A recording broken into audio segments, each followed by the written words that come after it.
नमस्कार दोस्तों, हम लाइव हाजिर हैं और आज बात करेंगे बॉलीवुड के सिकंदर की, जो आजकल बॉलीवुड के सिकंदर बनने की कोशिश कर रहे हैं, सलमान खान। सलमान खान की फिल्म कल रिलीज हुई है और उसको लेकर तमाम तरह के रिव्यूज आपने अब तक देख लिए होंगे। लोगों ने भी रिव्यूज दिए हैं, क्रिटिक्स ने भी रिव्यूज दिए हैं, मैंने भी रिव्यू दिया, हमारी जो गेस्ट हैं आम्रपाली शर्मा, इन्होंने भी अपना रिव्यू दिया। सबने अपने अपने तरीके से सिकंदर के बारे में बहुत कुछ बोला है। लेकिन इस बार बहुत कुछ है जो कहा जा रहा है सलमान खान को, तो हम उसी पर चर्चा करने जा रहे हैं। सलमान के बहुत से दर्द हैं जो आज उभर कर आएंगे। बहुत बहुत स्वागत है आम्रपाली आपका। धन्यवाद उज्जवल। आम्रपाली, मैं आपका भी रिव्यू सुन रहा था और लगभग लगभग वही बातें हैं जो ज्यादातर लोग कह रहे हैं कि ना कहानी है, ना एंटरटेनमेंट है, ना म्यूजिक है, ना कोई सिर पैर है। आप भले ही एक अच्छा थॉट ले आए थे उस फिल्म में, लेकिन वो न तो कागज पे उतरा ना वो स्क्रीन पर उतरा। और अब सलमान खान को बहुत बुरी तरह से निशाना भी बनाया जा रहा है, जिसकी उम्मीद भी थी। लेकिन कुछ हार्डकोर फैंस हैं अभी भी जो उनको बख्श रहे हैं। ये वो वाले फैन हैं जो कहते हैं कि भाई अगर शर्ट भी उतार देंगे तो हम उनकी पिक्चर देख लेंगे, हमारे पैसे वसूल हो जाते हैं।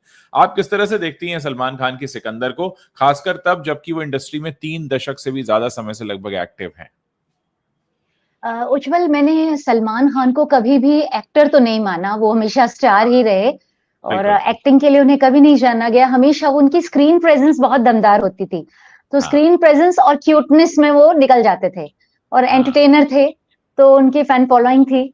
और दो ही फिल्में मैंने देखी जिसमें वो एक एक्टर नजर आए, कैरेक्टर में उतर पाए, वो थी बजरंगी भाईजान और उससे पहले दबंग। तो इन दो हाँ। में वो कैरेक्टर लगे, चुलबुल पांडे लगे और उसमें लगे, तो बाकी सब में वो हीरो ही होते थे। तो मुझे जब सिकंदर देखने गई तब मैं कभी भी ना, ऐसा मुझे हमेशा रहा है कि सलमान खान मुझे सिनेमा हॉल तक नहीं ले जा सकते। वो उनके हाँ। के लिए मैं कभी सिनेमा हॉल नहीं जाऊंगी। अगर फिल्म की बहुत तारीफ सुनूं तब मैं सिनेमा हॉल जा सकती हूँ, लेकिन हाँ। लोग जाते थे सलमान के नाम पे। तो मैं गई थी रिव्यू करने और मैंने देखा कि काफी ठंडा था सिनेमा हॉल में, यानी लोग नहीं थे, भीड़ नहीं थी, जबकि मेरा जो एरिया है वो भाईजान के लिए बड़ा फैन बेस हुआ करता था। लेकिन सुबह 8 बजे से रात तक के शोज रखे गए थे, करीब 4 से 6 शोज रखे थे और वो सब हाँ। खाली जा रहे थे। 5% हाँ। 2% की ऑक्यूपेंसी थी इनमें। हाँ। तो मुझे उम्मीद तो बहुत नहीं थी, लेकिन मुझे लगा चलो इतनी बड़ी, कुछ 120 कुछ करोड़ की फिल्म है और इसमें इतना बड़ा स्टार है, इतने बड़े प्रोड्यूसर ने इतने बड़े सेटअप में फिल्म बनाई है, तो उसमें कुछ तो ऐसा होगा जो आपको एंटरटेन करेगा। बहुत ही खराब फिल्में भी जो होती है ना, उनमें से कुछ आपको मिल जाता है जो बहुत अच्छा रहता है, अच्छा हाँ। लगता है, आपको याद रहता है, कभी कोई गाना, कभी किसी का कैरेक्टर, कोई परफॉर्मेंस या कोई सीन। लेकिन इसमें ऐसा कुछ भी नहीं था कि आपको सिनेमा हॉल से निकलने के बाद याद रहे। वो सिर्फ मारपीट, हाथों का एक्शन, पैरों का एक्शन, वो भी ऐसे लगता है कि एक टेक लिया, हल्का सा उसने ऐसे किया सलमान ने, उसके बाद कट कर दिया और उसके बाद उसे इफेक्ट लेके, ऐसे इफेक्ट से उसे और एक्सटेंड कर दिया गया। इस तरह के कई कट्स लेके पैच कर दिए गए और एक फाइट सीन बना दिया। हर 2 मिनट में एक फाइट सीन आता है, अननेसेसरी आता है, और फिर थोड़ी थोड़ी देर में रैंडमली गाने आ जाते हैं। और कहानी तो थी नहीं इसमें, हर कोई यही कह रहा है कि नो स्टोरी। कहानी जबकि इतनी इंपॉर्टेंट है, हर कोई फिल्म मेकर कहता है कि हम इस कहानी पर फिल्म बना रहे हैं, हम नई फिल्म के लिए कहानी लिख रहे हैं। कहानी कहाँ है? और फिल्म होती है स्टोरी टेलिंग का मीडियम। तो ये बिल्कुल। जितनी भी फिल्म मेकर्स हैं, डायरेक्टर हैं, एक्टर, ये स्टोरी टेलर्स हैं। तो इसमें स्टोरी टेलिंग तो है ही नहीं, क्योंकि स्टोरी नहीं है। और किसी तरह से छोटे छोटे जो सीन्स हैं कुछ बहुत ही टचिंग है, लेकिन वो एक एड की तरह लगते हैं कि एक इमोशनल एड है कि कोई विदेश से भारत आए, माँ इंतजार कर रही है, वो पैर छुए और बोले देखो राजकुमार घर आया। तो इस तरह के छोटे छोटे मोमेंट्स वाली सीन्स हैं, लेकिन उनके लिए फिल्म तो नहीं देखी जा सकती और वो मिलकर एक फिल्म भी नहीं बनाते। सीन्स एक दूसरे में फ्लो नहीं होते, गाने भी एक फिल्म का हिस्सा नहीं लगते, वो नरेशन को आगे नहीं बढ़ाते ऐसे। और पता चलता है कि सारे गाने सेट्स पर शूट किए गए, इंडोर में। और एक और तो ये बात है, बहुत देखो, ही आपने सही कहा कि कहानी को आगे नहीं ले जाते। मेरे लिए भी सलमान खान वजह नहीं थे फिल्म देखने की, मैं रिव्यू करना था इसलिए गया था। दूसरा, गाने बड़े सोच कर, अच्छा होली के पास रिलीज है ना, तो होली वाले दिन गाना रिलीज कर देंगे, एक होली गाना डाल दो। और सलमान का पूरा जो फिल्म में एटीट्यूड है वो ये है कि यार मैं आ गया हूँ, क्या करना है, अच्छा ये करना है, ओके कर देता हूँ। मतलब वो एक बहुत ही जैसे वो खुद भी बेमन इंटरेस्टेड से नहीं किया है। है, बेमन से उनके चेहरे पे दिख रहा है। मतलब उनके चेहरे पर कोई भी आसानी से पढ़ सकता है कि वो ये जो कोई भी काम कर रहे हैं, चाहे वो फाइट सीन है या डायलॉग बोल रहे हैं, उनका मन नहीं है। उन्हें बस करवाया जा रहा है, या वो खुद से करवा रहे हैं, वो उनमें उसमें आत्मा नहीं है। और जिस चीज में आत्मा नहीं होती वो चीज जीवंत नहीं होती, तो वो इसीलिए मुरझाई हुई है पूरी पिक्चर। दूसरा क्या है कि लोगों की एक्सपेक्टेशन भी थी। लोगों को लग रहा था गजनी जैसी फिल्म बना चुके हैं मुरुगदौस, और सलमान की भी फिल्म काफी समय के बाद आ रही थी। तो आपने सही कहा कि सलमान की फिल्में कई बार हमें उबाऊ उबाऊ लगी हैं, कई बार सलमान की फिल्मों ने निराश किया है, लेकिन इस बार तो कहते हैं हद ही हो गई। ऐसा लग रहा था कि मतलब कितना ज्यादा फॉर ग्रांटेड आप ले रहे हैं दर्शकों को। आपको इस बात की फिक्र है ही नहीं कि आप करोड़ों रुपए खर्च करके, भले वो पैसा किसी का भी हो, करोड़ों रुपए एक रिसोर्स है अपने आप में, इससे कुछ और अच्छे काम भी हो सकते हैं। लेकिन आप जब इतना पैसा खर्च करते हो तो कम से कम कुछ एक काम की चीज बनाओ। आप खुद एक राइटर के बेटे हैं, मतलब आपको पता है कि स्टोरी की क्या इंपॉर्टेंस होती है। और एक और बात, आज का ये जो दौर है, जब बॉलीवुड इतने खराब दौर से होकर गुजर रहा है, जहां पर मतलब कहते हैं ना कि बच्चे बच्चे को पता है कि यार देखो साउथ कैप्चर कर रहा है क्योंकि उन्हें उस तरह की फिल्में बनाना आता है। ठीक है, मैं ये नहीं कह रहा कि साउथ के पास कोई बहुत ग्रेट स्टोरीज हैं, लेकिन एटलीस्ट वो दर्शकों को बांधने वाली फिल्में तो बना रहे हैं। लोग आज पुष्पा का जिक्र तो करते हैं, चर्चा तो करते हैं। आज बातें आपका करते हैं मार्केट हमेशा। पूरा खाली हो चुका है, आपका पूरा का पूरा मार्केट, और आप बहुत बड़े स्ट्रॉन्ग पिलर्स में से एक रहे हो। ठीक है, लोग कहेंगे कि Salman Khan is not an actor, but Salman Khan Bollywood का एक बहुत बड़ा हिस्सा है। और अगर सलमान खान भी इस बारे में नहीं सोच रहे हैं, आज हम लोग बात कर रहे हैं एक जर्नलिस्ट के तरह से, आप तो उस इंडस्ट्री के अंदर हो, वहां काम करते हो, और आपको भी अगर ये नहीं दिख रहा है तो फिर ये बहुत चिंता की बात है कि अगर आप भी नहीं सोच रहे हैं तो इंडस्ट्री के बारे में क्या कोई कुछ सोच रहा है? क्योंकि दर्शकों को तो आपने फॉर ग्रांटेड ले लिया। आपने ये मान लिया कि आप ऐसी फिल्म बनाएंगे और लोग देखने आएंगे। ईदी कह रहे हैं आप, मतलब एक फेस्टिव सीजन में आप एक बहुत स्पेशल चीज लेकर आ रहे हैं। तो ये अगर आपका स्पेशल है तो अच्छा, एक और बात है कि फिर सलमान खान के आईक्यू पे भी सवाल उठता है कि आप जब बैठे होंगे डायरेक्टर के साथ, उसने आपको कुछ बताया होगा कि हम क्या शूट कर रहे हैं, क्या कहानी होगी। कहानी नहीं थी लेकिन कुछ तो आपको बताया होगा, तो वो क्या था जिसने आपको अपील किया कि हाँ ये करते हैं? रश्मिका मंदाना का समझ में आता है, उनके करियर के लिए ठीक है, उनका टिक मार्क हो रहा है कि सलमान के साथ फिल्म कर ली। लेकिन सलमान खान क्या कर रहे थे? उज्जवल, ये ना एक फिल्म की पैशन के साथ एक बनाई गई फिल्म नहीं है, ये एक हाँ। प्रोजेक्ट था। और आपने कहा कि यस। सलमान इसमें बेमन से काम कर रहे हैं, तो बनाने वाले जो फिल्म मेकर हैं, डायरेक्टर हैं, प्रोड्यूसर हैं, साजिद नडियाडवाला जो इसके प्रोड्यूसर हैं, सलमान भी को प्रोड्यूसर हैं, और साथ में है AR मुरुगदौस जो गजनी जैसी बहुत सुपरहिट फिल्म दे चुके हैं।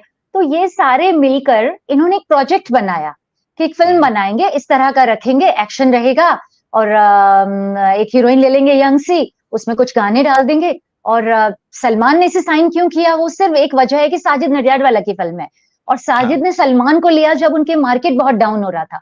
तो वो दोस्त को सपोर्ट कर रहे थे, वो ट्रस्ट दिखा रहे थे, और सलमान थे कि भाई साजिद ने बोला है तो आना ही है। तो ये तो इनकी दोस्तियां हैं, सालों पुरानी दोस्तियां हैं कि एक दूसरे के साथ करते हैं। लेकिन फिल्म के बारे में किसी ने नहीं सोचा कि जब अच्छी फिल्म नहीं बनेगी, जब स्टोरी, उसका बेस ही खराब था, जब बुनियाद ही खराब थी कि जो स्टोरी नहीं थी, तो उस पर खड़ी हुई जो इमारत इन्होंने खड़ी की है ताज के महल की तरह, वो तो हल्के से हवा की झोंके से गिरनी थी। और वो एक बबल था जो टूटना था, जो टूट गया आज रिलीज के दिन। और फिल्म का बजट कितना भी बड़ा हो, लेकिन फिल्म छोटी या बड़ी हमेशा फ्राइडे के बाद होती है, ऐसा कहा जाता है। तो ये जो आज रिलीज हुई है, तो वो आज ही फिल्म छोटी हो गई है, जबकि अब तक वो बड़ी फिल्म थी, रिलीज के बाद छोटी हो गई है। तो सोचिए। और एक और बात मैं बताना चाहूंगी कि जिस तरह के ये डायरेक्टर ने, इतने बड़े डायरेक्टर, प्रोड्यूसर और स्टार ने फिल्म बनाई है, तो कहेंगे कि डायरेक्टर फिल्म बनाता है, प्रोड्यूसर बनाता है, लेकिन स्टार का पूरा दखल होता है उसमें। वो म्यूजिक डायरेक्टर उसकी पसंद का, हीरोइन उसकी पसंद की, जूनियर आर्टिस्ट या एक्टर जो कि शर्मन जोशी जैसे इसमें एक्टर है जूनियर आर्टिस्ट के रोल में, वो भी सलमान की पसंद के। तो हीरो की पसंद का सब कुछ होता है उसमें। और उसमें फिर उसकी जिम्मेदारी बनती है, अगर वो फेल होती है तो उसकी भी जिम्मेदारी है कि वो भी फेल हुआ है। वो ये नहीं कह सकता कि डायरेक्टर ने अच्छी फिल्म नहीं बनाई, डायरेक्टर नहीं कह सकता कि राइटर ने स्टोरी अच्छी नहीं लिखी। तो सबकी जिम्मेदारी है, और स्टार की भी जिम्मेदारी है, क्योंकि फिल्म सलमान के नाम से बिकी है, सलमान के नाम से उसकी इतनी कीमत है। बिल्कुल सही कहा आपने। और मैं ये सोच रहा हूं कि कितने सारे लोगों का जी जल रहा होगा जो अच्छा सिनेमा बनाना चाहते हैं, उन्हें रिसोर्सेज नहीं मिलते, उन्हें वो सारी सुविधाएं नहीं मिलती जो सलमान के कहते हैं ना, एक इशारे पर चीजें अवेलेबल हैं, लोगों की पूरी जिंदगी की मेहनत के बाद भी अवेलेबल नहीं होती, और आप जब वहां बैठकर चीजों को अब्यूज करते हो तो बहुत सारे लोग ये सोचते हैं कि यार आप जिस पोजीशन पर हो, क्योंकि जब हम कह रहे हैं कि अब्यूज किया है तो इसलिए कह रहे हैं क्योंकि आप उस पोजीशन में हैं कि आप एक अच्छे राइटर को, अच्छी कहानी को, अच्छे स्क्रीन प्ले को, अच्छे टेक्नीशियंस को आप चांस दे सकते हैं। सिर्फ आपके एक मर्जी पर चलता है, लेकिन आप उससे ऊपर ये रखते हो कि आपका कंफर्ट जोन क्या है, और आपकी जो समझ है वो सिनेमा को लेकर नहीं है। आप ये देखिए ना कि ये ठीक ऐसा है कि एक अच्छा शेफ जो बना सकता है अच्छा खाना, उसको नौकरी नहीं मिली है, और जिसको नौकरी मिली है उसको खाना बनाना नहीं आता, और झेलना किसको पड़ रहा है? उस रेस्टोरेंट में जाने वाले जो ग्राहक हैं उनको, कि उनको खराब खाना मिल रहा है। तो हमारी जो दर्शक है उनको खराब खाना मिल रहा है, मतलब खराब सिनेमा मिल रहा है, क्योंकि जो शेफ है उसको खाना बनाना नहीं आता, जिसको बनाना आता है उसको मौका नहीं मिलता। तो ये कितनी बड़ी विडंबना होती है, और कितना बड़ा एक कहते हैं ना कि लोग परेशान होते हैं इसको देखकर, और कहीं ना कहीं आप बहुत गलत एग्जाम्पल सेट करके जाते हैं। उज्जवल, मुझे एक बहुत बड़े फिल्म मेकर ने कहा था, शायद महेश भट्ट साहब ने कहा था कि जब हम्म, आप फिल्म बनाते हैं और सिनेमा हॉल में चारों तरफ अंधेरा करके पर्दे पर वो फिल्म चल रही है, और हाँ, डायरेक्टर की फिल्म चल रही है, स्टार की फिल्म चल रही है, और उसमें अगर दर्शक को आप बांध कर नहीं रख पाते, एंगेज नहीं कर पाते, एंटरटेन नहीं कर पाते, तो फिर वो आपका फेलियर है। आपको फिल्म बनाना छोड़ देना चाहिए। एक बहुत बड़े फिल्म मेकर महेश भट्ट साहब ने कहा था कि आपको फिल्म हम्म, बनाना छोड़ देना चाहिए अगर आप इस जगह पे फेल हो रहे हो, क्योंकि आपको बेस्ट डायरेक्टर मिल रहा है, बेस्ट रिसोर्सेस मिल रहे हैं, सब कुछ, कोरियोग्राफर फराह खान है टॉप की, सब कुछ बेस्ट है, लेकिन उसमें भी आप अगर दर्शक को वो नहीं दे पा रहे जिसके लिए वो सिनेमा हॉल में आया है, बैठा है 2.5 घंटा, तो फिर वो आपका फेलियर है। फिर आपको नहीं बनानी चाहिए फिल्में, फिर छोड़ देना चाहिए। ये मुझे कहा था जो कि इस बिजनेस में सालों से हैं। तो ये इनका फेलियर है। और आपने कहा कि जो प्रोडक्ट खराब दे रहे हैं, तो इसमें हाँ, हमेशा दर्शकों का ही नुकसान होता है, क्योंकि बिल्कुल, दर्शक तो टिकट खरीद कर जा रहा है और वो शायद आधी में छोड़कर आ गए, और पूरी भी हमने देखी। मैं अगर रिव्यू ना करना होता तो मैं आधी से पहले छोड़कर आ जाती। तो ये जो हाँ, सबसे ज्यादा ठगा हुआ खुद को महसूस करते हैं वो दर्शक ही होते हैं, और रिव्यू इसीलिए आजकल लोग पढ़ते हैं, सुनते हैं, फिर जाते हैं। तो ये और मीडिया के रिव्यूज तो काफी पेड होते थे, इसीलिए करण जौहर जैसे लोगों ने कहा कि हम लोग रिव्यूज को इन्फ्लुएंस करते हैं, और बाद में उन्होंने कहा कि रिव्यूअर्स पैसे मांगते हैं, हमको ब्लैकमेल करते हैं, इसलिए किसी पत्रकार को, किसी मीडिया रिव्यूअर को हम रिलीज के पहले फिल्म नहीं दिखाएंगे। इस तरह की बातें करते हैं कि जैसे कि फिल्म के फ्लॉप होने का पूरा जिम्मा मीडिया का, रिव्यूअर्स का ही है। लेकिन अपना प्रोडक्ट ईमानदारी से नहीं बनाया है, पैशन से नहीं बनाया, ये साफ दिखता है।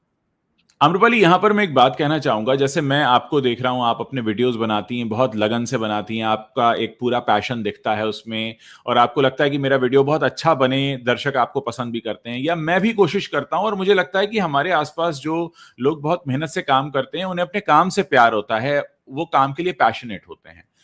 सलमान खान जिस सफलता की ऊंचाई तक पहुंचे हैं, और अब उनका ये जो एटीट्यूड है काम को लेकर, जाहिर है वो पैशनेट नहीं है, इस फिल्म में तो बिल्कुल भी नहीं है, और अपने काम को लेकर नहीं है। कहीं ना कहीं उनके रिश्तों में भी ये बात दिखी है। कहीं ना कहीं आज उनके तन्हा या अकेले होने का, उनके फादर कई बार कह चुके हैं सलीम साहब की वो कमिटमेंट फोबिक है। मतलब कहीं ना कहीं उनके अंदर वो एक उस चरम की कमी है, जो कि आप उस चीज को जब करा देते हो, मुझे लगता है कि सलमान खान के करियर में या उनकी पूरी लाइफ में किस्मत का बहुत बड़ा हाथ रहा है। डेस्टिनीज चाइल्ड जिसको कहते हैं, बहुत सी चीजें उन्हें सिर्फ मिल गई हैं, उन्होंने उसके लिए वो किया नहीं, उस शिद्दत के उस चरम तक नहीं पहुंचे। आपको क्या लगता है? देखिए, सलमान ने जो कुछ अचीव किया है, हम्म, चाहे हम किस्मत की बात करें, लेकिन वो अपनी मेहनत के, अपनी काबिलियत के दम पे अचीव किया है। उन्होंने जो हम्म, करोड़ों रुपए कमाए हैं, जो बनाया हम्म, है, वो सब कुछ अपने दम पे, जो स्टार पावर उनके पास रहा है, वो उनका अपना कमाया हुआ है। तो उसके लिए उन्होंने मेहनत की है, और उनकी फैन फॉलोइंग इतनी ज्यादा थी, तो वो तो खरीदी हुई नहीं थी। वो लोग दिल से ही उन्हें प्यार करते थे, उन्हें देखना चाहते थे। मैं इसी तो बात को वो कह रहा हूं कि सलमान का लोग, ऑरा था। हाँ, लोग प्यार करते थे, मैं मानता हूं उनकी फैन फॉलोइंग बहुत जबरदस्त है, वही मानता हूं। लेकिन अगर इतनी शिद्दत से वो काम कर रहे होते तो क्या वो ये फिल्म करते? ये मैं कह रहा हूं कि देखिए अगर उनको अपने काम से हाँ, प्यार होता। वो इस वक्त जो उनकी लाइफ की स्टेज चल रही है ना, ये सिर्फ हम्म, यही फिल्म नहीं, पिछली 6 फिल्में देख लीजिए, हाँ, उनमें सबका हाल यही था। आप दबंग 3 देख लीजिए, 2019 में आई थी, जी, उसने करीब 213 करोड़ कमाए थे, कहा गया कि बजट 100 करोड़ का था। और राधे आई थी, योर मोस्ट वांटेड भाई, 2021 में, वो बुरी तरह से फ्लॉप रही थी और खराब फिल्म भी कही गई थी। कई बार ना फिल्म बहुत अच्छी होती है तो क्रिटिकल अक्लेम मिल जाता है, चाहे वो बिजनेस ना करे तो उसे इज्जत तो मिलती है। लेकिन इनकी जो फिल्में फ्लॉप हुई हैं पिछले सालों में, वो सारी की सारी खराब फिल्में भी थी और फ्लॉप भी थी, तो दोनों तरह से, दोहरी तरह से वो पिटी थी। तो आप दबंग देख लें, राधे देख लें, उसके बाद अंतिम भी आई थी, किसी का भाई किसी की जान आई थी, टाइगर 3 आई थी, ये सारी फिल्में लाइन से फ्लॉप हुई है और क्वालिटी बहुत खराब थी इनकी। तो एक ही नहीं है, जैसे हर बड़े एक्टर, बड़े स्टार या फिल्म मेकर से कभी छक्का लग जाता है, सेंचुरी बन जाती है, कभी वो जीरो पे आउट हो जाता है। तो ये हिट एंड मिस चलता है, हिट एंड फ्लॉप करियर का हिस्सा है। लेकिन ये लगातार जो हो रहा है उससे पता चलता है कि वो क्या सोचकर फिल्में साइन करते हैं। और वो अक्षय कुमार के बारे में भी कहा जा रहा है कि लोग क्या सोच के फिल्में साइन करते हैं कि मुझे इतना पैसा मिल रहा है और ये प्रोड्यूसर बना रहा है। वो प्रोड्यूसर का नाम देखते हैं और सेटअप देखते हैं, वो ये नहीं देखते कि स्टोरी में क्या है। और सलमान तो एक बहुत बड़े स्टोरी राइटर के बेटे हैं, सलीम खान साहब, तो वो उनके घर में ही उनके ट्यूशन मौजूद है पूरा 24 आवर्स का। मैं यहीं पर बात कहना चाह रहा हूं कि क्या सलमान को, एक जो सलमान जो स्टार हैं, क्या उन्हें नहीं अच्छा लगेगा अगर कोई कहेगा क्या कहानी आपने चुनी है, क्या स्क्रीन प्ले है, क्या एक्टिंग है? ये सब तो शायद वो भी सुनना चाहेंगे, लेकिन उस सब को दरकिनार करके वो कुछ भी कर लेते हैं। अच्छा, आप अगर 3 दशकों से किसी इंडस्ट्री में काम कर रहे हैं तो आप उसके बारे में सब कुछ जानते हैं। ऐसा नहीं है कि सलमान को लगा था कि सिकंदर बहुत ही महान हिट फिल्म हो जाएगी क्योंकि इसकी कहानी बहुत अच्छी है। क्या उन्हें नहीं दिख रहा होगा कि वो क्या कर रहे हैं? आज उज्जवल, हम और आप बाहर बैठकर उस चीज को समझ पा रहे हैं, वो अंदर बैठकर नहीं समझ पा रहे होंगे क्या? ये लोग ना अपने बबल में रहते हैं, इनके आसपास जो लोग रहते हैं ना, वो भाई क्या बात है, कमाल हो गया भाई। और जब नरेशन होता है स्टोरी का, तो वो हीरो इधर से आता है, ऐसे मारता है, उसका सर फोड़ देता है, फिर नेक्स्ट कट टू वो आदमी उसके पैर छू के माफी मांग रहा है, तो सब में तालियां बजती हैं और एक दूसरे को तारीफें करते हैं और कमाल करते हैं। तो वो जो नरेशन जो होता है ना, और जो पूरा जो उनका सर्कल है, वो एक अलग ही दुनिया है। उसमें सब इनकी हाँ में हाँ मिला रहे होते हैं, कोई इन्हें क्रिटिसाइज नहीं कर रहा होता है, कोई उन्हें रियलिटी चेक नहीं दे रहा होता है। तो कई बार ये ऐसे लोगों से घिर जाते हैं बड़े लोग। शाहरुख खान का भी वो वक्त आया है जब वो ऐसे लोगों से घिरे हुए थे और वो किंग नहीं रह गए थे काफी लंबे अरसे तक। बॉलीवुड के कमबैक उन्होंने बहुत बाद में किया। तो ये अरसा, ये जो दौर है, वो सारे बड़े स्टार्स की जिंदगी में आया है, आमिर की जिंदगी में भी आया है। और आमिर तो ब्रेक ले लेते हैं फिल्मों से, वो बैठ जाते हैं सोचने, इंट्रोस्पेक्शन करने के, क्या गलत हुआ, कहाँ गलत हुआ, मैं अब नेक्स्ट क्या बनाऊं। वो बहुत ही सोच समझ के अगला दांव खेलते हैं और वो डिप्रेशन में भी चले जाते हैं। तो बहुत सीरियसली लेते हैं इस चीज को। लेकिन सलमान में सीरियसनेस की कमी है हर लेवल पे, हम जानते हैं। वो एक बहुत बड़ा फैक्टर, प्लस वो एक स्टेज से गुजर रहे हैं आजकल, जो उनके बहुत सारे दुख हैं जिंदगी में। वो धमकी ऊपर से है, फ्लॉप का सिलसिला अलग है, हेल्थ साथ छोड़ रही है, तो ये सबसे वो घिरे हुए हैं, तो पैशन भी उनका कम हो गया है। मुझे लगता है सलमान का बहुत लंबे समय से वो टाइम चल रहा है जहां एक इमोशनल वॉइड भी है। अब किसी के साथ नहीं है वो लंबे समय से, और खासकर जो चीजें उनकी लाइफ में चल रही हैं, खासकर ये विश्नोई वगैरह, ये सारी जो चीजें हुई हैं और अटैक्स वगैरह होना, सिक्योरिटी का बढ़ना, अब उतना खुलकर वो नहीं आ पाते। आज ईद वाले उसमें भी आपने देखा होगा कि बुलेट प्रूफ ग्लास के बाहर अंदर से उन्होंने विश किया, जबकि वो बालकनी में बाहर आ जाते थे, जो वहां मतलब हाँ, ओपन होता था सब। पिछली ईद पे हाँ, आए थे और 20-25 दिन बाद गोलियां चली थी और उसके बाद उन्होंने ये बुलेट प्रूफ ग्लास की वॉल लगवाई थी। और आज पहली ईद थी जिसपे वो वॉल के पीछे से बात वॉल कर के रहे थे। पीछे से। तो कहीं ना कहीं एक अंदर के इंसान को वो चीजें भी प्रभावित करती हैं बहुत बुरी तरह, क्योंकि कहीं ना कहीं बहुत सारी चीजें हैं जिसमें मैं उनको देखता हूँ वो काफी अकेले भी हैं इस समय। उज्जवल, उनके जो अकेलेपन की बात है, उसके लिए उनकी अपनी पर्सनैलिटी बहुत हद तक जिम्मेदार है। और हाँ। उनके साथ जो लोग रहते हैं, मुझे जो ऑफ रिकॉर्ड हमेशा कहा है, उसके उनके साथ काम करने वाले डायरेक्टर, फिल्म मेकर्स जो बात करते हैं कि वो बोलते थे कि हम कहते हैं सलमान शादी कब करेंगे, बोलते वो शादी नहीं करने वाला, वो शादी टाइप का आदमी नहीं है। उसको सुबह 2:30-3 बजे तक महफिल चाहिए, उसको नाच गाना चाहिए, दोस्त यार चाहिए, पार्टी चाहिए, एकदम महफिल चाहिए अपनी दुनिया में एंजॉय करने के लिए। राजा साहब वाला ही उनका जिंदगी में एटीट्यूड है पूरा। तो वो लोगों ने उनका उनका फायदा उठाया है बहुत ज्यादा। उन्होंने बस भाईजान की नजर हो जाए इसके लिए लोग तरसते थे, किसी तरह सलमान से बात हो जाए, अब उनके साथ काम करने का मौका मिल जाए तो करियर बन जाए। और कितनों के करियर भी उन्होंने बना दिए अपना नुकसान करके। तो वो दौर रहा है जब वो चीजों को डिक्टेट करते थे। तो उनकी जिंदगी में जो अकेलापन है जिसकी हम बात करें, जो रिश्तों के लेवल पे बात करें, सलमान की एक बहुत बड़ी खुशनसीबी ये है कि उनका परिवार उनके साथ है। उनके परिवार ने हर मुसीबत में चारों तरफ से उन्हें प्रोटेक्ट किया हुआ है, दीवार की तरह। उनके पिताजी, उनके भाई, उनका पूरा मम्मी, सबने अपने बेटे को प्रोटेक्ट किया हुआ है, सारी गलतियों, खामियों, सब चीज़ों के बावजूद। और उनके पूरे परिवार में स्टार भी सबसे बड़े वही हैं। तो बिल्कुल। अपने परिवार को वो सपोर्ट करते हैं। तो इस इंडस्ट्री में जिस पर्सन का परिवार नहीं होता, वो अकेला रह जाता है और वो उसे लोग इस्तेमाल करके आगे बढ़ जाते हैं। हमने देखा कि इंडस्ट्री में मैंने जो महसूस किया इतने सालों में कि जिस बड़े स्टार ने, चाहे डायरेक्टर हो, चाहे फिल्म मेकर हो, सेलेब ने अपनी पर्सनल लाइफ को, रिलेशनशिप को सीरियसली लिया है, अपने घर को संभाला है, वही आखिर तक संभला रहा है। आप देखें अक्षय कुमार ने, चाहे कितने भी उनके लिंक अप हुए हों, जो भी कहानियां बनी हो, लेकिन उन्होंने अपने घर को डिस्टर्ब नहीं होने दिया। तो उन्होंने अपने परिवार को, अपनी फैमिली लाइफ को संभाल के रखा है। सलमान ने अपने रिश्तों में एक से दूसरे रिश्ते में जाते गए, पूरे पैशन से गए, लेकिन वो पता नहीं किस चीज की तलाश कर रहे थे। उनके पिताजी ने कहा था कि ये अपने से आधी उम्र की लड़कियों से रोमांस करता है, फिर ये शादी करना चाहता है और वो करियर बनाने आई है तो वो नहीं करना चाहती। तो ये कटरीना के केस में था। और ऐश्वर्या के साथ उनका सबसे स्ट्रॉन्ग रिलेशनशिप था, सबसे गहरा लगाव ऐश्वर्या राय के साथ था, जो करीब 1999-2000 में जब हम दिल दे चुके सनम आई थी, तब उनके रिश्तों की बात करें तो उनका अफेयर शुरू हुआ था ऐश्वर्या राय से और 2002 में वो खत्म हो गया। और उस वक्त इतने तमाशे उन्होंने कर लिए, इतने कांड कर लिए उसमें कि ऐश्वर्या तंग आ गई इनसे, बहुत बुरी तरह तंग आ गई, उसे लेके पजेसिव हो गए।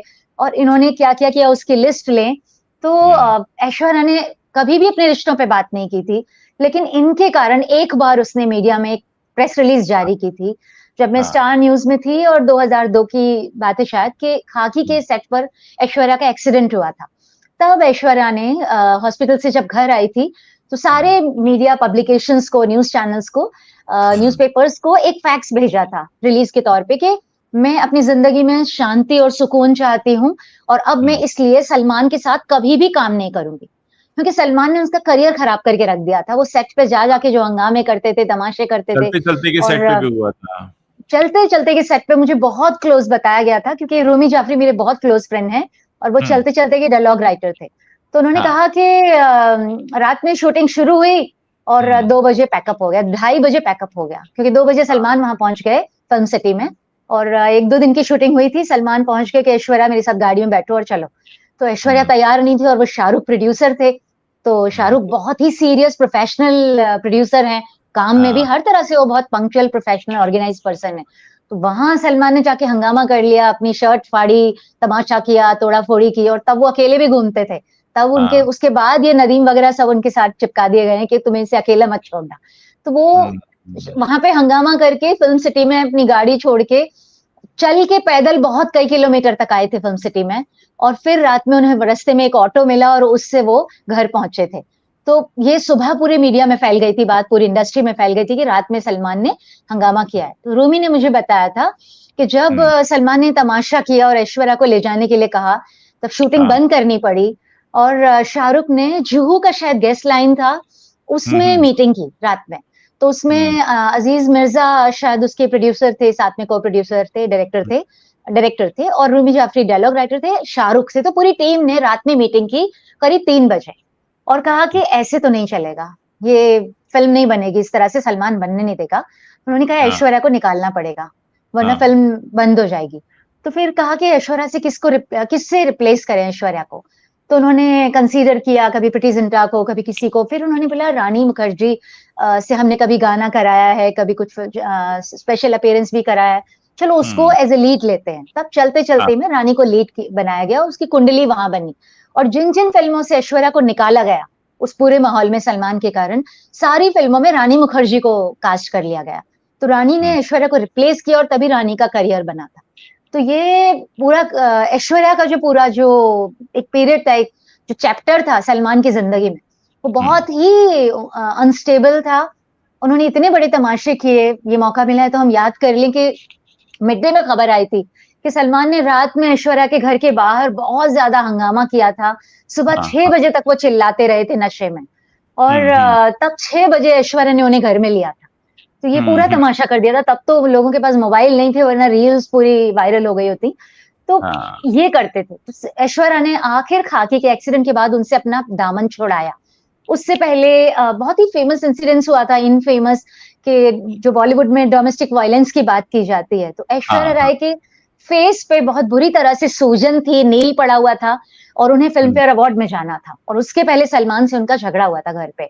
तो ऐसा कहा गया इंडस्ट्री में। और जब वो फिल्म फेयर अवार्ड में रात में पहुंची सनग्लासेस लगा के, ओवर साइज के, छुपाने के लिए, और उन्हें जाना ही था क्योंकि वो नॉमिनेटेड थी, तो सबने शक किया, मीडिया ने फोटोज खींच लिए और फिर पूछा कि ये क्या हो गया है। फिर सबको समझ में आया कि ये तो इसको थप्पड़ पड़ा है, यानी सलमान ने मारा है इसको। तो ये बहुत बड़ी बात हो गई कि मतलब अब्यूज भी कर रहे थे, क्योंकि वो कंट्रोल करना चाहते थे, पजेसिव हो गए थे, और वो एक हीरोइन थी, अपना करियर बना रही थी। तो ये, और वो सेल्फ मेड थी, तो ये पूरा माहौल था। और सलमान की अगर बाकी अफेयर्स की बात करें तो उनकी जिंदगी में सोमी अली रही है।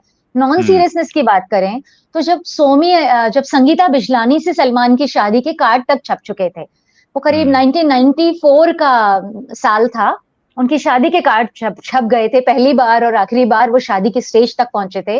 और तब कहते हैं इंडस्ट्री में, इस तरह की गॉसिप्स हैं, चर्चाएं हैं कि संगीता बिजलानी ने सलमान को किसी दूसरी एक्ट्रेस के साथ देखा था। कहीं पर वो पहुंची अचानक से और वहां वो किसी एक्ट्रेस के साथ थे, और संगीता बिजलानी बहुत भड़क गई और उन्होंने एंगेजमेंट तोड़ दी थी, शादी एन वक्त पहले तोड़ दी। और कहा जाता है कि वो लड़की सोमी अली थी, जो पाकिस्तान की एक्ट्रेस इंडिया में काम कर रही थी, और सोमी अली के साथ सलमान फिर लिव इन रहने लगे थे।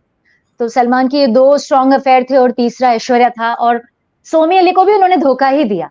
सोमी अली ने खुद अभी रिसेंट एक पॉडकास्ट में बताया है कि सलमान के घर पे वो लिव इन रह रही थी, और सलमान उनके फोन्स अवॉइड करने लगे थे, उन्हें अवॉइड करने लगे थे, और जब कई बार वो फोन करती थी तो कोई और फोन उठाता था। और संजय बंसाली ने हम दिल दे चुके सनम के वक्त फोन उठाया था, कि कहा कि सलमान शूट पर है, शॉट दे रहे हैं। तो बहुत ही हंसी की जोक की बात थी कि सोमी ने पूछा कि अगर सलमान शॉट दे रहे हैं तो आप फोन पे क्या कर रहे हो, क्योंकि सलमान को तो आप डायरेक्ट कर रहे हैं, अब सलमान को असिस्टेंट तो डायरेक्ट करेगा नहीं, तो आप फोन उठा रहे हैं मतलब वो शूट नहीं कर रहे हैं, आप झूठ बोल रहे हैं। तो ये हुआ था, और फिर सोमी अली को समझ में आया कि मेरा चैप्टर उनकी जिंदगी में खत्म हो गया है। ऐश्वर्या सलमान बहुत करीब हो गए, एक ही जिम में भी जाने लगे। फिर सोमी ने अपना पैकअप करके उनके घर से शिफ्ट कर लिया। तो ये सलमान इस तरह से रिश्तों में ईमानदार नहीं रहे हैं, इनको देखा जाए तो। और फिर उनको विदेशी हीरोइंस बहुत अच्छी लगने लगी। यूलिया वेंटूर, उनकी कहा गया कि उनकी गर्लफ्रेंड थी, या मिलती है, अभी भी दोस्त है, या जैकलीन। आम्रपाली, मैं यही बात कर रहा था, आप वहीं पर ले आई, ईमानदारी, रिश्तों में ईमानदारी, काम के प्रति ईमानदारी। क्योंकि एक शख्स जिस चीज की वजह से जाना जाता है, अगर वो उसके साथ ही पैशनेट नहीं है, उसके साथ ही ईमानदार नहीं है। सलमान को हम जानते हैं क्योंकि वो फिल्मों में काम करते हैं, उनकी जिंदगी की पहचान है कि फिल्मों में वो काम करते हैं। अब अगर वो फिल्मों में इस तरह से काम करने लगे, आपने बहुत अच्छा एग्जाम्पल दिया राधे में, राधे तो मतलब वो भी अलग ही डिजास्टर टाइप की फिल्म थी, या हम ये देख लें सिकंदर। तो ये जो ईमानदार ना होना, या काम के लिए अब पैशन खत्म होना, फिर भी अड़े रहना अपनी जगह पर, ये किस तरफ इशारा कर रहा है? क्या अब मतलब किधर जा रहा है सलमान खान का करियर? सिकंदर जैसी फिल्में अगर 2-3 और आ गई तो उसके बाद तो फिर क्या होने वाला है? क्योंकि सारा कुछ ना सलमान का एटीट्यूड है, और पर्सन का एटीट्यूड ही उसे दूसरों से अलग करता है।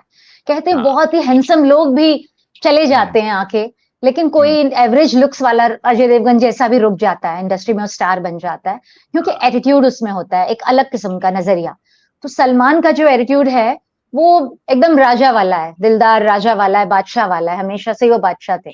तो शूट पे वो कहते हैं लेट आते थे, नहीं वो आ जाते थे टाइम पे, वहां आके टाइम पास करते थे, टाइम वेस्ट करते थे।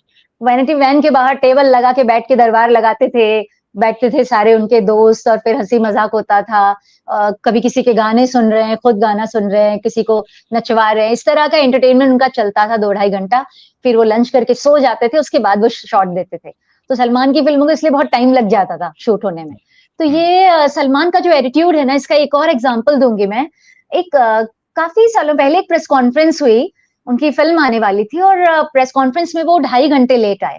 तो एक जर्नलिस्ट, जो हिंदी के जर्नलिस्ट थे, उनसे रहा नहीं गया। उन्होंने कहा कि सलमान, जब प्रेस कॉन्फ्रेंस शुरू की उन्होंने, तो कहा था कि सलमान आप बहुत देर से आए हैं, हम 2.5 घंटे से आपका इंतजार कर रहे हैं।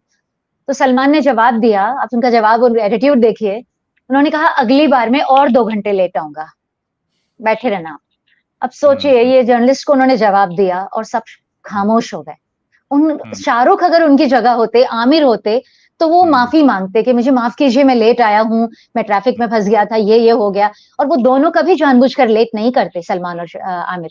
तो आमिर तो पंक्चुअलिटी के लिए मशहूर है, लेकिन वो इस तरह का जवाब भी नहीं देते। तो ये जो एटीट्यूड है ना सलमान का, वो हीरो वाला, रियल जिसको हीरो हीरो कहा जाता है ना, वो वाला एटीट्यूड है।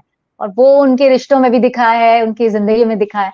और एक और बात मैं आपको कोट कर दूं, याद दिला दूं, कि जो हमने रिश्तों की बात की, तो उन्होंने अपने रिश्तों में अगर धोखे दिए हैं, बेईमानी की है, तो जब ईमानदारी से निभाए हैं तो पूरे पैशन से निभाए हैं। उन्हें जब कोई लड़की अच्छी लगी है तो उन्होंने उसे ना मतलब खाक से उठा के, फर्श से उठा के अर्श पर बिठा दिया। अब कटरीना कैफ का एग्जाम्पल ले लीजिए। कटरीना कैफ को बनाया सलमान ने है। कटरीना कैफ की पहली फिल्म बूम थी, गुलशन ग्रोवर की, और उसमें वो एक बी ग्रेड फिल्म कही जाती है। हालांकि इसमें अमिताभ बच्चन भी थे, लेकिन बी ग्रेड फिल्म कही जाती है। और उसमें काफी एक्सपोज भी किया था कटरीना ने। जब सलमान से कटरीना की दोस्ती हुई तो उन्होंने बूम को मार्केट से हटा दिया। उस फिल्म के पूरे सीडीज, कैसेट सब खरीद लिए, उसके राइट्स खरीद लिए। वो न किसी टीवी चैनल पर आ सकती थी, ना आज भी किसी ओटीटी पर है। बूम को उन्होंने गायब कर दिया, क्योंकि कटरीना का एक खराब सा पन्ना था करियर का शुरुआती। तो उन्होंने उनके हिस्ट्री से निकाल दिया उसको। और उन्होंने इसको, कटरीना को डांस के लिए ट्रेनिंग दिलवाई, फिटनेस के लिए। वो शबनम कराची वाला के पास भेजते हैं, जो भी उनकी हीरोइन होती है उसे फिटनेस के लिए। तो शबनम कराची वाला के पास फिटनेस के लिए भेजा। और उन्होंने उसे उर्दू का टीचर रखवाया कटरीना कैफ के लिए, क्योंकि वो उसका एक्सेंट इंग्लिश था। तो उन्होंने उसकी उर्दू के लिए प्रॉपर मौलवी रखवाए, टीचर रखवाए ट्यूशन के लिए। तो उसे पूरी तरह से ग्रूम किया, पॉलिश किया। और कटरीना बहुत मेहनती थी, उसने उस मेहनत से, उस डेडिकेशन से उसका मौके का फायदा भी पूरा उठाया अपने करियर को अच्छा बनाने के लिए। तो गिव एंड टेक पूरा था दोनों का। वो उसे ग्रूम कर रहे थे और वो मेहनत कर रही थी। तो सोचिए कि सलमान ने वो सब किया उसके लिए, लेकिन जब वो शादी करना चाहते थे तब कटरीना नहीं इंटरेस्टेड थी, क्योंकि वो रुकना नहीं चाहती थी। और उन्हें पता था कि एज गैप बहुत ज्यादा है, तो उन्हें फ्यूचर पता था। वो बहुत प्रैक्टिकल लड़की थी। और उन्होंने शादी किससे की? अपने से 5-6 साल छोटे लड़के विकी कौशल से। और अब कहा जा रहा है कि कटरीना का फैसला बहुत सही था, क्योंकि आने वाले वक्त के एक सुपरस्टार अगर कोई दिख रहा है तो वो विकी कौशल ही दिख रहा है। तो सलमान ने अपने रिश्तों में ईमानदारी भी बहुत दिखाई, बेईमानी भी बहुत की, पैशनेट वो बहुत ज्यादा थे, पजेसिव बहुत ज्यादा थे। तो वो मैन ऑफ एक्सट्रीम है। वो कुछ भी एवरेज लेवल पे नहीं करते, एक्सट्रीम लेवल पे ही करते हैं। मैन ऑफ एक्सट्रीम है सलमान खान। लेकिन जैसे हम देखते हैं, अगर हम क्रिकेट की बात करें तो क्रिकेट की का जैसे ही नाम आता है तो लोग सचिन तेंदुलकर का नाम लेते हैं, विराट कोहली का नाम लेते हैं। आप जब किसी इंडस्ट्री में चरम पर पहुंचते हैं तो एक बहुत बड़ी जिम्मेदारी भी आपके कंधों पर आ जाती है कि आपको फिर वो नहीं करना है, क्योंकि आपको बहुत सारे लोग उस इंडस्ट्री में फॉलो कर रहे हैं। हम अगर बॉलीवुड की बात करें तो अमिताभ बच्चन, शाहरुख खान, सलमान खान, आमिर खान, ये वही नाम है जिनको लोग देखते हैं। हम इनमें कमियां और खामियां ढूंढ सकते हैं, लेकिन ये बात भी अपनी जगह पर है कि आज इंडस्ट्री जो है इनकी वजह से जानी जाती है। तो आपको लगता है कि ये एक बहुत बड़ी खामी है सलमान खान की, कि वो इस जिम्मेदारी को नहीं समझते हैं कि उनके ऊपर एक और जिम्मेदारी भी है, उस पूरी इंडस्ट्री में आने वाले जो लोग हैं या जो काम करने वाले लोग हैं उनको देखते हैं, चाहे ना चाहे। भले हम ये कहते रहे कि एक्टिंग नहीं आती है सलमान को, लेकिन हाँ, बॉलीवुड उनकी वजह से जाना जाता है। उन्होंने बॉलीवुड को बहुत बड़ा बिजनेस दिया है अपने 30 साल के करियर में। बहुत ही बड़ी ब्लॉकबस्टर फिल्में दी हैं, सेमी हिट्स भी दी हैं। तो उन्होंने बहुत बड़ा कंट्रीब्यूशन दिया है। आखिर तो ये इंडस्ट्री एंटरटेनमेंट इंडस्ट्री है, और सलमान खान ने एंटरटेनमेंट प्रोवाइड कराया है। इसीलिए सब उनके आगे पीछे भागते थे। उनके कभी टेंट्रम अगर होंगे या एटीट्यूड होगा, वो सब लोगों ने झेला है, क्योंकि वो टर्म्स डिक्टेट कर पाते थे, क्योंकि वो बदले में बिजनेस देते थे, फिल्मों को ओपनिंग दिलाते थे। अब देखिए कि बॉडीगार्ड जब आई थी, शायद वांटेड के बाद आई थी, सबने देखी, वो सुपर हिट हुई। हालांकि देखने के बाद सब गालियां दे रहे थे, लेकिन देखी सबने। तो वो सलमान का जलवा था। तो उन्होंने इंडस्ट्री को बहुत कुछ दिया है, लेकिन उन पर जो जिम्मेदारी है, कहें कि एक फिल्म जब फ्लॉप होती है तो कईयों का करियर खराब होता है, कईयों का उसमें। और एक फिल्म बनती है तो हिट होती है तो कईयों का करियर पिकअप ले लेता है या बनता है, या लोगों के घरों में फायदा होता है, क्योंकि सबकी जिंदगी जुड़ी है, पर डे बेसिस पे काम करने वालों की भी जिंदगी जुड़ी है। और मैं कहूंगी कि सलमान ऐसे ऑफ स्क्रीन काम के अलावा लोगों की बहुत मदद करते हैं। इंडस्ट्री में जो कोई मदद के लिए अगर सलमान के पास जाएगा, वो खाली हाथ कभी वापस नहीं आएगा।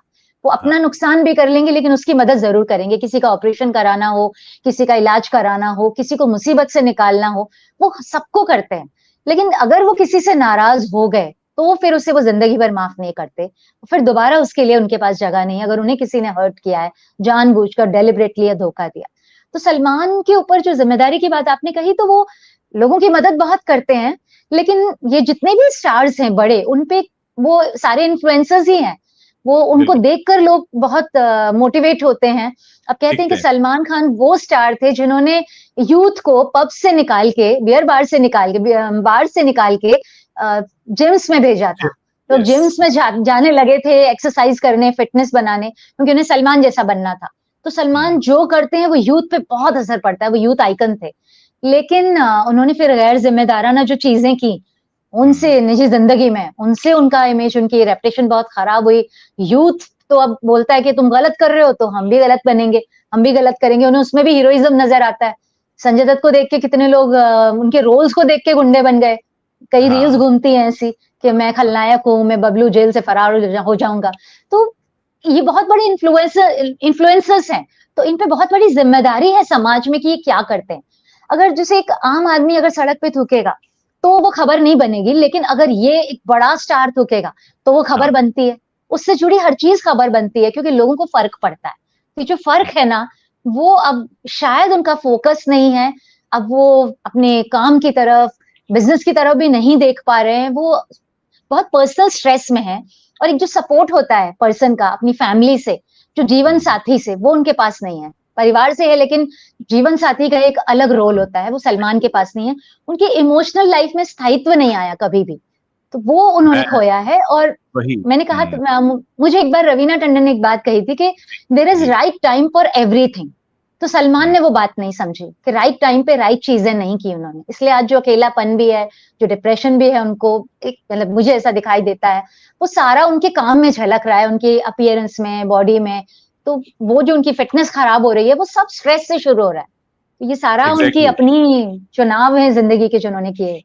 बिल्कुल आम्रपाली, मैं यही सोच की तरफ आपको पॉइंट आउट कर रहा था कि उनके सामने एक तो इमोशनल वॉइड है, दूसरा अब ठीक है उन्होंने सबकी मदद की है, बहुत बड़े स्टार रहे हैं, बिजनेस दिया है, लेकिन अब वो उस चीज से एकदम हट गए हैं। अब उसका कारण बहुत सारे हो सकते हैं, चाहे उनकी जो निजी जिंदगी है उसमें अकेलापन, सूनापन। मैं यहाँ पर अकेलापन इसलिए कह रहा हूँ, ठीक है माता पिता, भाई बहन, दोस्त, नातेदार, रिश्तेदार, वो ठीक है, लेकिन एक लाइफ पार्टनर नहीं है। दूसरा, कहीं ना कहीं जो लाइफ को थ्रेट है वो भी अपने आप में एक बहुत बड़ा रोल प्ले करता है। ऐसा नहीं हो सकता कि उनके दिमाग में वो चीजें ना चलती हों, क्योंकि जब अपने आसपास वो इतना बड़ा घेरा देखते हैं, जो कि पहले नहीं होता था लेकिन अब है। अब छोटी सी और चीज है कि खासकर आज ईद जब विश करना उन हाँ, उनके है। करीबी बाबा सिद्दीकी की शूट आउट हो चुका है। एग्जैक्टली। सिद्धू मूसेवाला का शूट आउट वही पर्सन, वही गैंगस्टर कर चुका है जिसने इन्हें धमकी दी, और कई और शूट आउट्स भी कर चुका है। तो वो बहुत दिन रात थ्रेट में है। तो कहीं ना कहीं वो है, और वो दिख रहा है अब उनके काम में। शायद कहीं ना कहीं उन्हें चीजों को सही करने के लिए ब्रेक लेने की जरूरत है, या कुछ सोचने समझने की जरूरत है। और कई बार होता है कि हम बहुत सही निर्णय नहीं ले पाते, तो हमारे आसपास लोग होते हैं जो हमारे लिए डिसीजन ले। अगर हमको समझ में नहीं आ रहा है तो हम किसी से सलाह कर सकते हैं। उनके घर में तो मतलब कहते हैं ना कि सबसे बड़ी खान तो सलीम खान साहब है। अगर वो यही रख दें कि भाई पापा को कहानी सुनाओ, पापा को समझ में आएगी तो मैं करूंगा, तो मुझे लगता है कि आधा तो उनका इसी में सॉर्ट आउट हो जाएंगे वो, अगर सलीम खान साहब कहानी सुन ले। मुझे नहीं पता कि उनके घर में क्या सिस्टम है, लेकिन कहते हैं ना कि आप जहां पर बैठे हैं वहां कमी किसी चीज की नहीं है, बस आप कमी है तो उस चीज को न समझने की कमी है। वो जो नासमझी हो रही है, और इतनी बार हो रही है कि वो आपके इतने सालों के बने हुए करियर पर ही एक क्वेश्चन मार्क लगाती जा रही है। मतलब आप सोचिए ना, 30 साल आपने एक इंडस्ट्री में काम किया, अब जब आपका जाने का समय मैं इसलिए कह रहा हूं कि आप एज ए हीरो तो कितने साल और आएंगे, लेकिन उस जाते हुए एरा में अगर आप ऐसा सिग्नेचर करके जाएंगे तो आपका जो अच्छा किया हुआ काम है लोग उसको भूलेंगे। क्योंकि कहते हैं ना, आप मतलब you are as good as your last film. आपकी पिछली फिल्म अगर फ्लॉप है तो आपके ऊपर फ्लॉप लग जाता है, या आप पे क्वेश्चन मार्क लगता है। तो मुझे लगता है कि कहीं ना कहीं बहुत ज्यादा बड़े लेवल पर नासमझी हो रही उज्जवल, ये डाउनफॉल का जो दौर है बड़े बड़े है। स्टार्स की जिंदगी में आया है।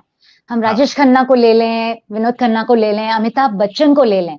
जब वो कहा जाता है कि कर्ज में डूब गए थे, तब उन्होंने जो फिल्में साइन की थी, उस वक्त जो फिल्में आ रही थी, लाल बादशाह जैसी बहुत ही बेकार फिल्में थी, वो एक के बाद एक आ रही थी और फ्लॉप हो रही थी।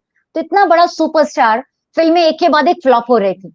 तो उन्होंने एक ब्रेक लिया, उन्हें लेना पड़ा, और फिर उन्होंने खुद को री इन्वेंट किया, और फिर उन्होंने फिर अच्छी फिल्में सेलेक्ट की, और फिर नए सिरे से वो फिर उन ऊंचाइयों पर चले गए, उनके हिसाब से रोल लिखे जाने लगे। ऐसे ही राजेश खन्ना, जो उनसे बड़ा सुपरस्टार कोई नहीं हुआ, और उन्होंने, उनका भी दौर आया था जब उनकी फिल्में फ्लॉप हो रही थी, वो हीरो नहीं रहे थे, और एक जो पर्सन स्क्रीन पे प्रेजेंस देता है, हैंडसम कहा जाता है, लोग उसके दीवाने होते हैं, तो उसके लिए बहुत मुश्किल होता है अपनी उम्र को स्वीकार करना कि अब चेहरा पहले जैसा अट्रैक्टिव यंग नहीं रहा है। तो वो उस दौर से साइकोलॉजिकली भी बहुत गुजरता है एक एक्टर स्टार। तो वो राजेश खन्ना भी गुजरे, और उन्होंने फिर अवतार जैसी फिल्म की थी, उन्होंने अमृत जैसी फिल्म की थी जिसमें जीवन साथी, साथ में रहना, तो वो अपनी उम्र की महिला के साथ एक उम्रदराज पर्सन के रोल किए थे। तो उन्होंने खुद को री इन्वेंट किया, वैसे ही अमिताभ बच्चन ने किया, और फिर उनके हिसाब से रोल बनने लगे। तो ये आमिर खान ने भी किया है, शाहरुख भी अब करेंगे क्योंकि अब उनको भी ऐसा नहीं है कि शाहरुख सुपरस्टार फिट हो चुके हैं, सेट हो गए, उनका भी हिला हुआ ही है उनका सिंहासन किंग का। पिछली फिल्म उनकी जैसे कि डंकी नहीं चली थी, अगर वो स्टार का उनका जलवा होता तो डंकी हिट होनी चाहिए थी, फ्लॉप हो गई क्योंकि लोग अच्छी फिल्म चाहते थे, एंटरटेनमेंट चाहते थे। तो जवान और पठान अगर चल गई तो ऐसा नहीं कि अगली फिल्में भी उनकी चलेंगी।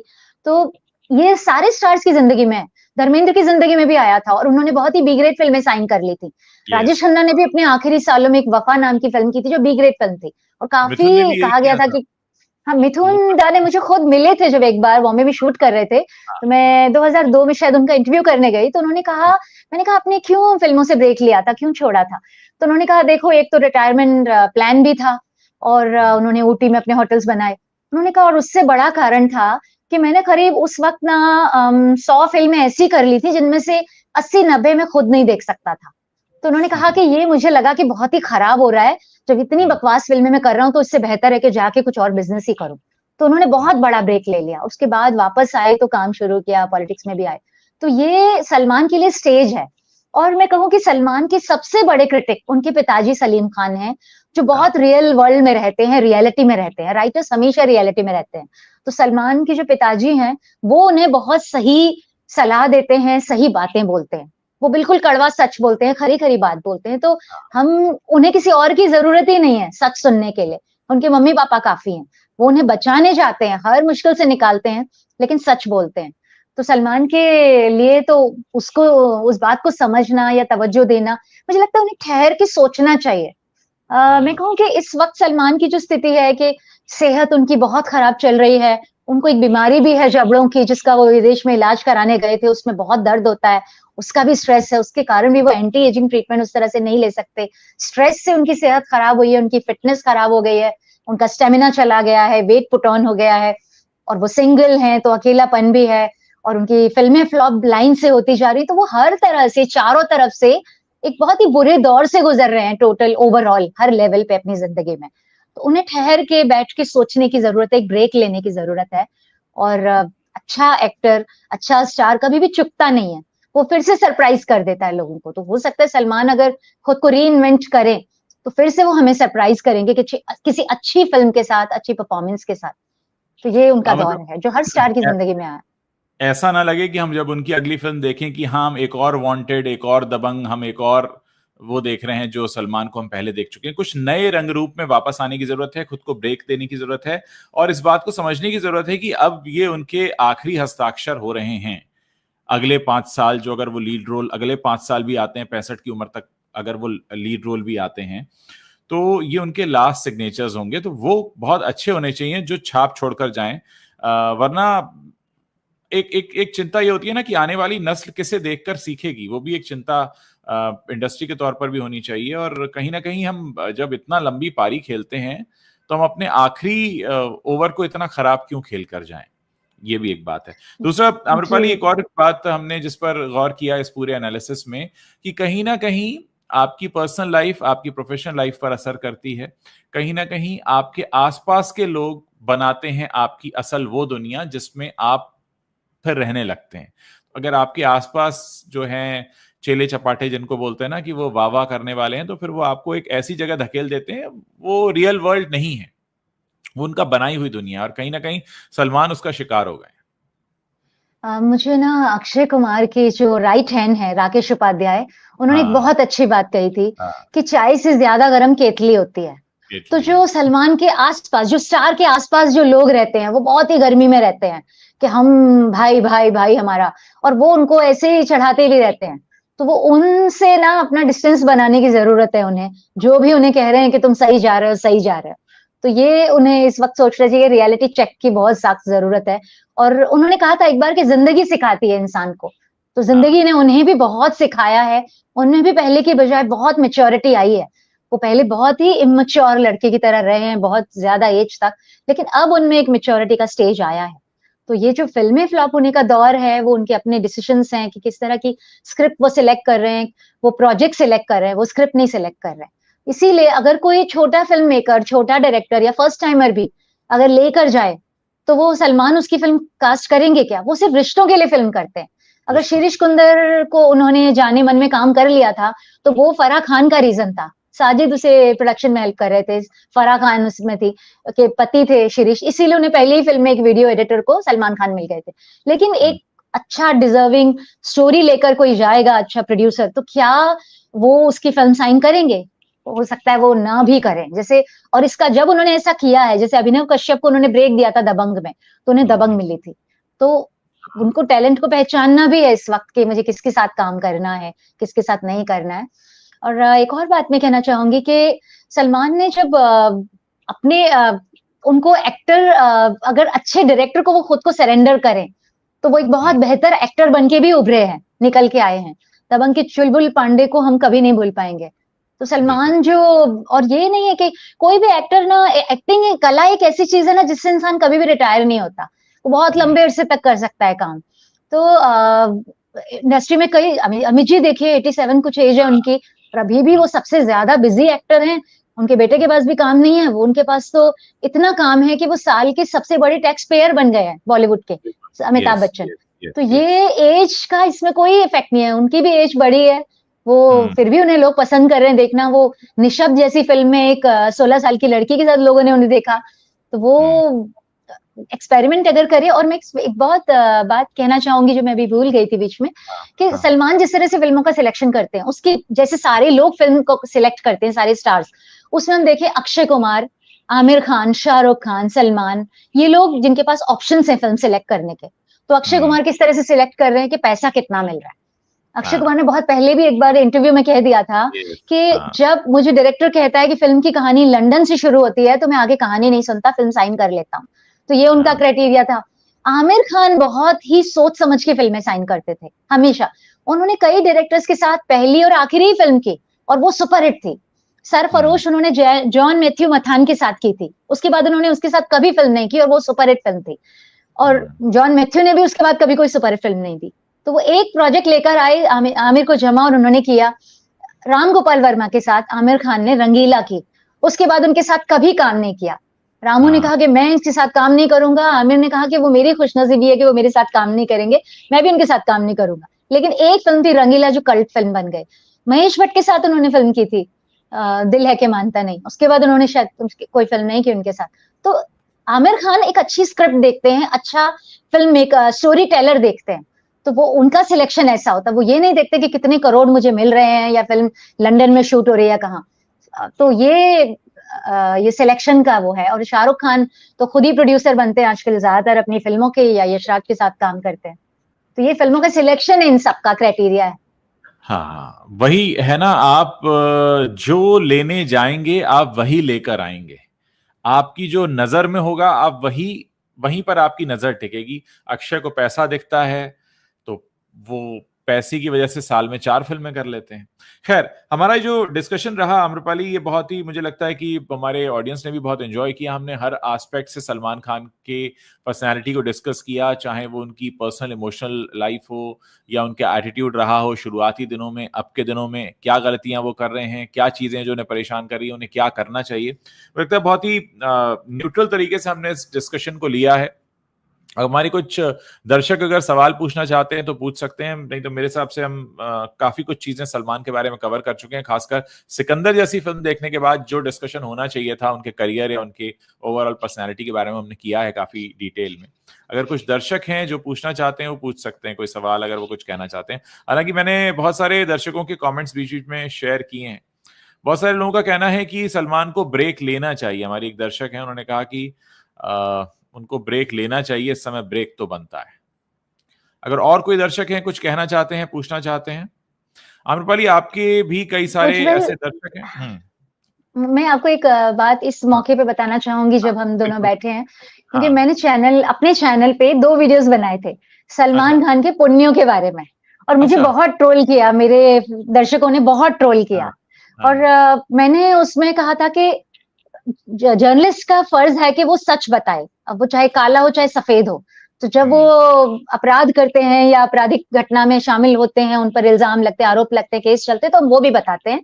लेकिन हाँ, मैंने उस वक्त कहा था कि आज मैं सिर्फ उनके अच्छे कामों की लिस्ट बता रही हूँ आपको, और जो मैंने बहुत मुश्किल से रिसर्च करके इंडस्ट्री के अंदर से वो स्टोरीज निकाली थी और उनमें मैंने शेयर की थी। लेकिन दर्शकों ने कहा कि आम्रपाली शर्मा को 1 करोड़ रुपए प्राप्त हुए, तो लोगों ने कहा तुमने पैसे लिए हैं। और लोग कहते हैं आमिर खान से तुम्हारी पर्सनल दुश्मनी है इसलिए उसकी हमेशा बुराई करते हो, सलमान ने तुम्हें पैसे दे दिए। तो मैंने कहा भाई, मैंने जब अपने पूरे करियर में पैसे नहीं लिए, 1 रुपया नहीं लिया, तो अब जाके क्या लूंगी, मतलब आखिरी वक्त में क्या खाक मुसलमान होंगे, वो वाली बात है। तो अब जाके क्या करप्ट होंगे। तो ये मुझे वो रिस्पॉन्स मिला था और मुझे वो करना ही था। तो उनके वीडियोस की रेटिंग बहुत कम आई, व्यूज बहुत कम आए, लेकिन मुझे कोई अफसोस नहीं है, क्योंकि मुझे लगा सच बोलना जरूरी है। यहां पर मैं एक बात कहना चाहूंगा, क्योंकि ये इल्जाम तो मेरे ऊपर खूब लगता है, पैसे खाने वाला, पैसे लेने वाला। तो मैं हमेशा एक जवाब देता हूं जो कि बड़ा लॉजिकल है। अगर कोई व्यक्ति पैसे को खर्च करता है, आपने कहा किसी ने मुझे 100 रुपया दिया, ठीक है, 100 रुपया मेरे ऊपर उसने खर्च किया, तो उसका रिटर्न ऑफ इन्वेस्टमेंट क्या होगा? जैसे अगर मुझे कोई 100 रुपए देगा तो ये सोचकर देगा ना कि मुझे 100 दे तो उसको बढ़कर मिलेगा कुछ पैसा, वरना हाँ, कोई बेवकूफ तो नहीं है मेरे ऊपर 100 रुपया खर्च करेगा।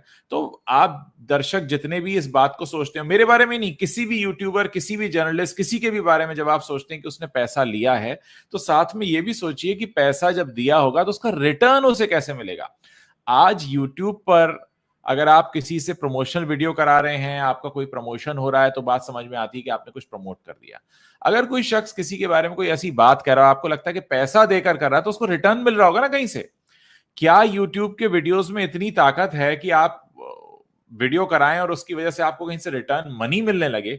मुझे नहीं लगता कि आज की तारीख में कुछ है। हाँ, प्रमोशन के लिए बहुत सारे मनी लोग तो नहीं, पैसा लेते होंगे, हाँ, प्रमोशन के इमेज लिए लेते बिल्डिंग हैं। हो सकती है, इमेज बिल्डिंग हो हाँ, सकती है, फिल्म प्रमोशन इमेज हो बिल्डिंग सकता हो है, सकती लेकिन है, लेकिन वो किसी की बुराई करने किस, के लिए कोई पैसा देगा, मतलब ये तो ये मीडिया में होता है, मीडिया में बहुत होता है कि रिपोर्टर्स सो को बोला जाता है कि तुम इसके खिलाफ स्टोरी छापो, और वो हाँ, स्टोरी वो उसको खुश करने के लिए पैसा लेके उसके खिलाफ स्टोरी छापता है। जो बॉलीवुड में गंदी पॉलिटिक्स होती है ना, वो ब्लाइंड्स भी ये आते करते हैं। हैं, ब्लाइंड ब्लाइंड आर्टिकल्स नहीं, भी पूरे आते हैं। हाँ, सुभाष के जैसे कई आर्टिकल्स लिखते थे जो बिना कोटेशन के, तो रामू उनको खबर देते थे, वो छापते थे। जब मैं मुंबई मिरर में ज्वाइन हुई तो मुझसे एडिटर ने कहा कि सुभाष हाँ, के झा जो बिहार से, पटना से रिपोर्टिंग करते थे फ्रीलांस, बोले उनकी क्रॉस चेक करो पूरी स्टोरीज। तो वो भड़क गए, क्योंकि वो ये जो बॉलीवुड की जो गंदी पॉलिटिक्स ना, उसमें मीडिया का इस्तेमाल बहुत होता है, और मीडिया भी वक्त रहते अपनी डील करता है, कई करप्ट जो जर्नलिस्ट हैं। हाँ, तो ये, लेकिन ये लेकिन मैं अपनी बात करूं कि हाँ, मैं तो हाँ, कुछ भी नहीं थी, मेरे 50,000 सब्सक्राइबर्स, उसमें व्यूज मेरे थोड़े से, उसमें मुझे कोई 1 करोड़ देगा, बेवकूफ होगा क्या।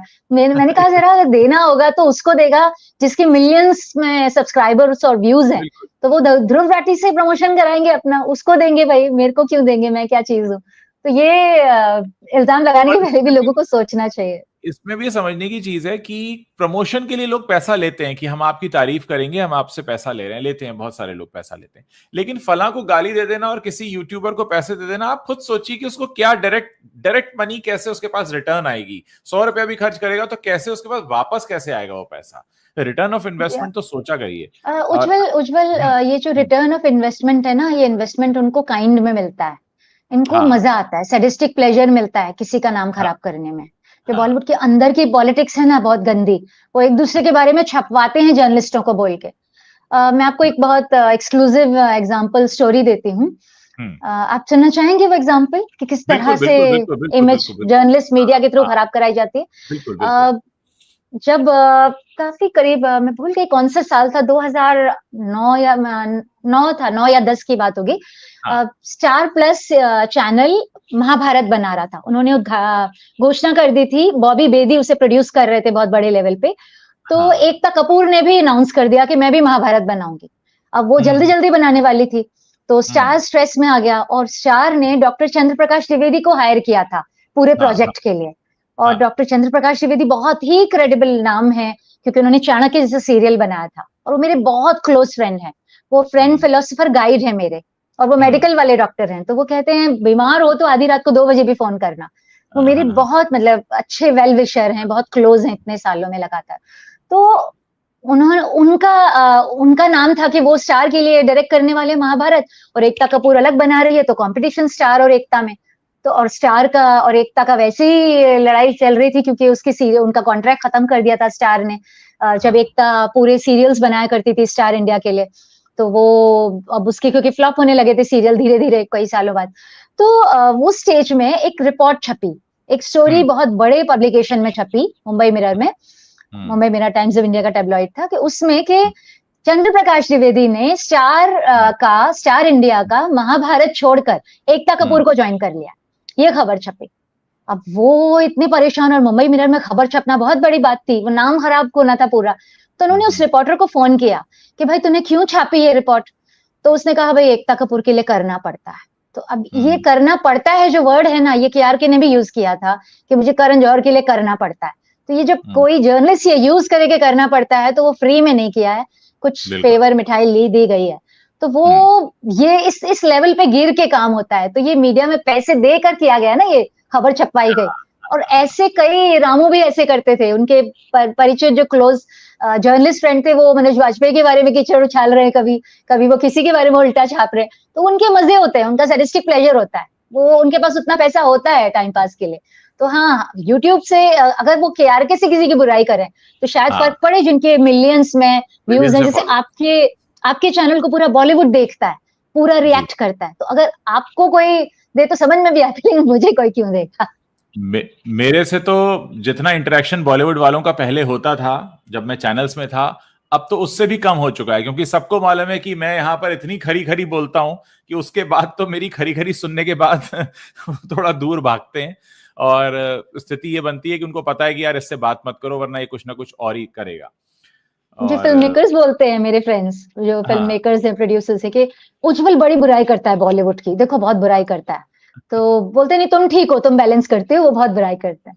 मेरे बारे में तो यही है। मैं इसलिए कह रहा हूँ कि जब चैनल्स में काम करता था तब भी कुछ फिल्म मेकर्स थे जो बात कर रहे थे, लेकिन यूट्यूब में आने के बाद तो सबने लगभग बात करना बंद कर दिया। खैर, मुझे इसकी कोई शिकायत नहीं है, कि मैं अपना काम कर रहा हूँ, मैं अपने काम से संतुष्ट हूँ, और दर्शक जनता, उनके लिए मैं कंटेंट बनाता हूँ। मैं किसी फिल्म मेकर के लिए तो कंटेंट नहीं बनाता हूँ, हालांकि वो देखते जरूर हैं। अब हमें उनके फेवर की भी जरूरत नहीं है, हमें नहीं चाहिए कि आप हम इंटरव्यू दें फिल्म रिलीज के पहले, तो हम अपना जर्नलिज्म कर सकते हैं। पहले था कि स्टार हमसे बात नहीं करेगा अगर नेगेटिव करेंगे, ये सब बातें करेंगे तो। हमारी पूंजी दर्शक हैं, क्योंकि वो जुड़े हुए हैं, उनको भरोसा है, विश्वास है कि यहाँ पर जो बोला जाएगा वो गलत नहीं होगा, किसी प्रभाव में नहीं होगा, किसी दबाव में नहीं होगा।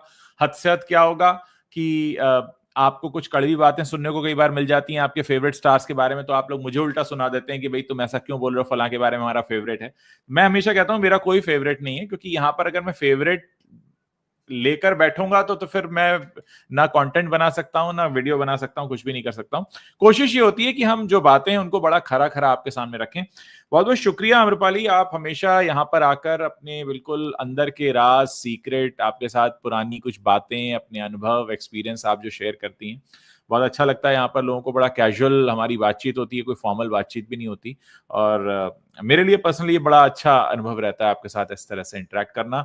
हम लोग सब तरह की बातें कर पाते हैं, अच्छे से एनालाइज कर पाते हैं, और जो हमारे दर्शक हैं उन्हें भी इस तरह के एनालिसिस में मजा आता है। आई एम श्योर आपको भी अच्छी लगी होगी आज की बातचीत।